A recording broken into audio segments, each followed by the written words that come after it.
बुरहानपुर के head constable Ramgopal Verma की बेटी योगिता वर्मा ने शहर का नाम रोशन किया।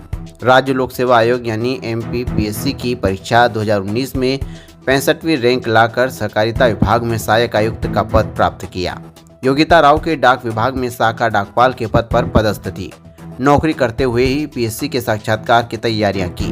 योगिता रोजाना 7 से 8 घंटे पढ़ती थी। बुरहानपुर के सेवा सदन में पढ़ाई की। योगिता ने सेवा सदन से कॉलेज की पढ़ाई पूरी की। योगिता के 12वीं में 92% अंक आए थे। सर, सबसे पहले तो मैं अपना थोड़ा इंट्रोडक्शन दे देती हूँ। मेरा नाम योगिता वर्मा है। मेरा मध्य प्रदेश लोक सेवा आयोग 2019 की जो परीक्षा हुई है उसके अंदर जो है ऑल इंडिया रैंकिंग 65 है और मेरा चयन जो है सहायक आयुक्त के पद पर सहकारिता विभाग में हुआ है वर्तमान में। ये कितने अटेम्प्ट में आपने क्लियर किया है? सर, ये मेरा फर्स्ट अटेम्प्ट था। मैंने फर्स्ट अटेम्प्ट में ही प्रीलिम्स, मेंस, इंटरव्यू तीनों क्वालिफाई किया है।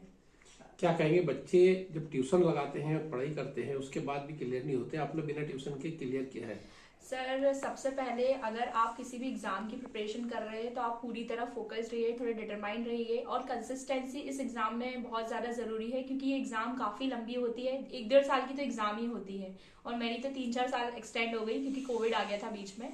तो मैं ये सजेस्ट करूंगी कि आप अपनी कंसिस्टेंसी कभी ना छोड़े इस एग्जाम में, क्योंकि इस एग्जाम का सिलेबस भी काफी बड़ा होता है। तो अगर आप कोई सब्जेक्ट में अगर बीच में अगर आप गैप मार लेते हैं तो आप भूलेंगे। आप एक दिन का गैप भी नहीं मार सकते, भले एग्जाम आए ना आए, बट आप प्रिपरेशन कंटिन्यू करते रहे।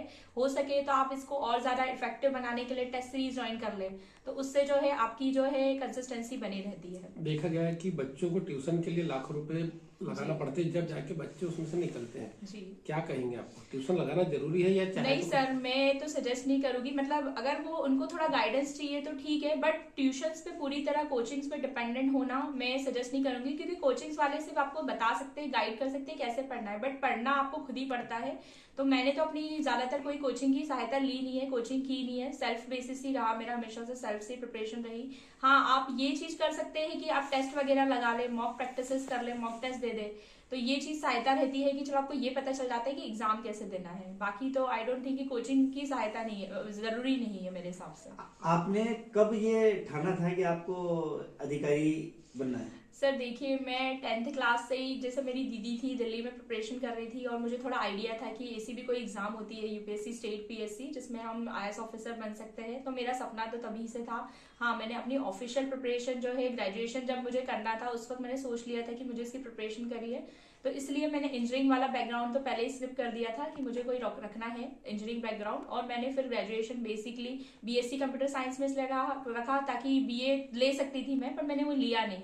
मैंने सोचा इससे मेरी प्रिपरेशन कंसिस्टेंसी वैसी बने रहे, क्योंकि साइंस में थोड़ा ज़्यादा पढ़ना पड़ता है, तो वो चीज़ मैंने कंटिन्यू रखी। और फिर उसके बाद मैंने जो है 2019 के अटैम्प्ट के लिए सेकेंड ईयर जो मेरा BSc कंप्यूटर साइंस का था उसके दौरान मैंने अपनी प्रिपरेशन की स्टार्टिंग कर दी थी। इसके पीछे सफलता में किसका हाथ है? सर, माता पिता का बहुत ज़्यादा सहयोग रहा, अपनी दीदी का, मेरी दीदी बहुत ज़्यादा मेहनती है, दीदी ने मुझे बहुत सपोर्ट किया है ओवरऑल। और सबसे पहले जिनका मतलब कोई रिप्लेसमेंट भी, मेरे भैया जो कि इस वक्त हमारे साथ है नहीं, इन्होंने, ये मेरे गुरु रहे हमेशा से, मुझे बहुत गाइड करते थे, डांटते भी काफ़ी थे। इनकी रणनीति थी, इनकी टेक्निक्स बहुत अच्छी थी, काफ़ी अच्छे कॉलेज से पढ़े थे और इनकी सहायता बहुत ज़्यादा थी। इनफैक्ट इनका खुद का भी इंटरव्यू मेरे साथ था, मेरे बोर्ड में था और मेरे दिन पे ही था। मुझसे इन बोर्ड चेयरमैन ने भी इनके बारे में मुझसे काफी क्वेश्चंस पूछे। आपकी स्कूलिंग और कॉलेज कहाँ से हुआ है? सर, मेरा स्कूलिंग जो है बुरहानपुर के सिविल कॉलेज से स्कूलिंग मेरा हुआ है, सिविल स्कूल से, और उसके बाद सिविल कॉलेज से ही मैंने अपना ग्रेजुएशन जो है अपना स्नातक कंप्लीट किया है। आपका नाम? और मेरा नाम योगिता वर्मा है। वर्मा है। योगिता वर्मा मेरी पुत्री है। मैं बुरहानपुर जिले में प्रधान आरक्षक के पद पे पदस्थ हूँ, वर्तमान में पुलिस लाइन में हूँ। मेरी बच्ची का सिलेक्शन होने के बाद मुझे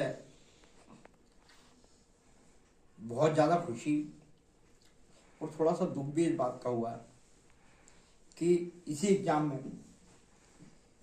मेरा बच्चा सागर वर्मा का भी 2019 में हुआ था, मेंस का निकल गया था, लेकिन इंटरव्यू के पहले ही सर वो शांत हो गया। लेकिन इस बात की खुशी है कि मेरी बेटी योगिता वर्मा एक बड़ी अधिकारी बनकर मेरे परिवार का नाम रोशन करेगी।